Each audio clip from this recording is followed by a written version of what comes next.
Bismillah, alhamdulillah, salatu wassalamu ala rasulillah. Assalamu alaikum, my dear beloved brothers and sisters. Welcome to another episode on the Stories of Kings series.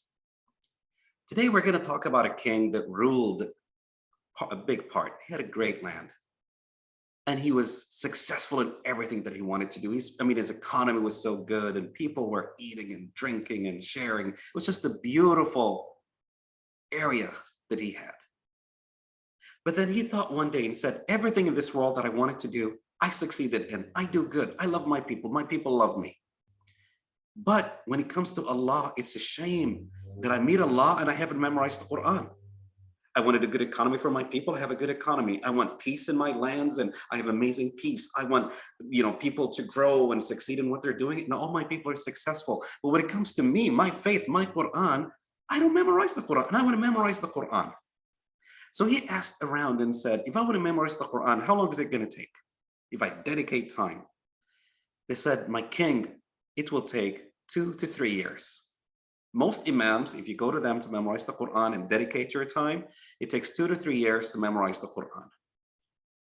He said, I would love to do that, but I'm a king. I have to run my dynasty, my territories. I can't leave for 2.5 years, as much as I would love to. And he kept asking and asking. Everybody said 2.5 years, 2 years. Finally, there's a man that said, guess what? There's an imam that I found, that I know, that can make you memorize the Quran in 2.5 months. He said, what?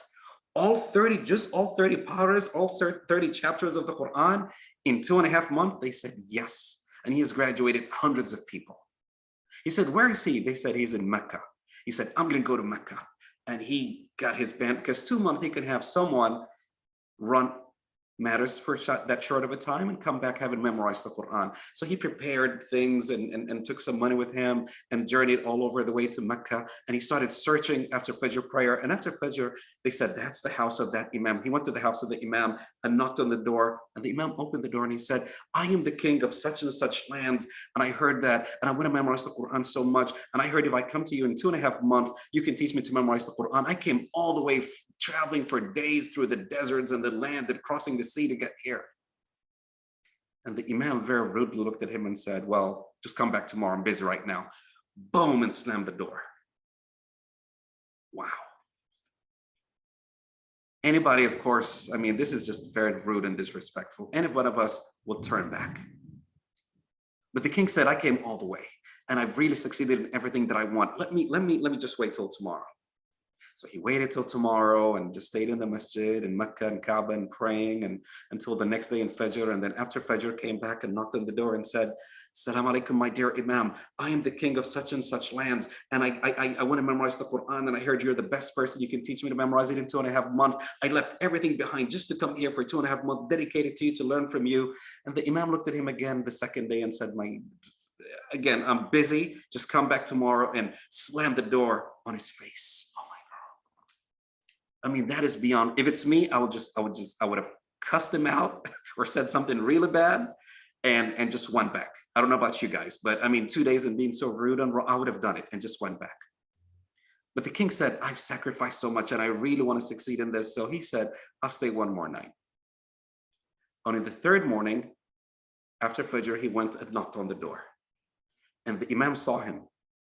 And the king started to say, I am the king. He said, shut up, shut up, shut up, shut up, shut up. He said, what do you mean? He says, I know. I heard you the first time. You're the king of this land and you do this and you wanted to memorize the Quran in 2 years is too long for you. So you took 2.5 months because you heard I am the best Imam that can teach you. Come in. I have food for you and I have drinks for you and I've already enrolled you in my program and you're going to memorize the Quran in 2.5 months. He said, really? Thank you so much. Everybody says you're the greatest Imam. And the Imam said, dear king, I have a secret, but promise me not to tell anyone. He said, what is it? He said, the secret is I am not the smartest Imam. It is my students that are the smartest students. He said, what do you mean? Nobody could teach the Quran in less than 2 and 2.5 years for people to memorize it. You're the only one in the world where people sit in front of you in 2.5 months and memorize the entire Quran. He said, yes. It's because I test them first and make sure they pass the test. He said, what do you mean? He said, If anybody came to me and said, I want to memorize the Quran, and I close the door and shut it in their face, guess what they do the first time? They quit. What was the second test? You came the next day. Yes, you're full of motivation and eagerness, but what would not an average, but a good or excellent person do? He said, the second time I shut the door in their face, they'll turn back and say, okay, I quit, I give up. He said, but you are one of the best students, I already know it. He said, why? He said, because you came a third time. Only an extraordinary person, only an extra successful person will, even though the door is closed on their face the first time, they will overcome it. And it closes the second time and they will overcome it. And it closes the third time and they will overcome it. What's the wisdom of today's story? The wisdom is, if you want to be successful in what you do, Allah says in the Quran, لَقَدْ خَلَقْنَا الْإِنسَانَ فِي كَبَدٍ. Kabad means difficulty, challenge, hardship. Allah says this world, it's beautiful. You can do whatever you want. However, I'll put challenges in front of you. So if you want to be successful, what do you do? What do you do? You face a challenge, you can turn back, you can quit, but guess what? Quitters never win, and winners never quit. Quitters never win, and winners never quit. There's going to be a hurdle, overcome it. There's going to be another hurdle, overcome it. What's the difference between the best basketball legends in the world, Kareem Abdul-Jabbar and Michael Jordan and LeBron and whoever you think is the best basketball player, and the little kid in elementary school? The difference is this, is the kid in elementary school shoots, plays the game and loses. And when they lose, I'm not gonna play basketball anymore. I hate it. Why? Because I lost. I don't want to play anymore. What happens to Kareem Abdul-Jabbar and Michael Jordan, the LeBron James, and the best players in the world when they lose a game? They say, tomorrow, we're going to win it. And sure enough, they come back tomorrow. And even if they lose again, we will win the next game, until they won championship after championship after championship. I don't know what you're dealing with. Maybe it's a family situation. Maybe it's a health thing that you need to change your diet and change your, and start exercising more.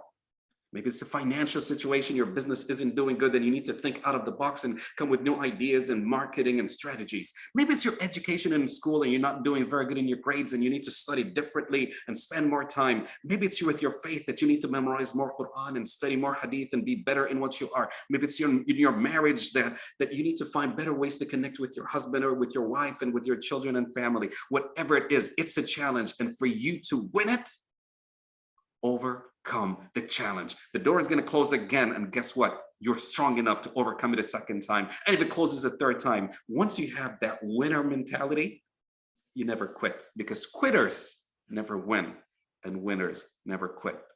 I pray that Allah grant you the best success in all the good things that you do. Assalamu alaikum, my beloved brothers and sisters.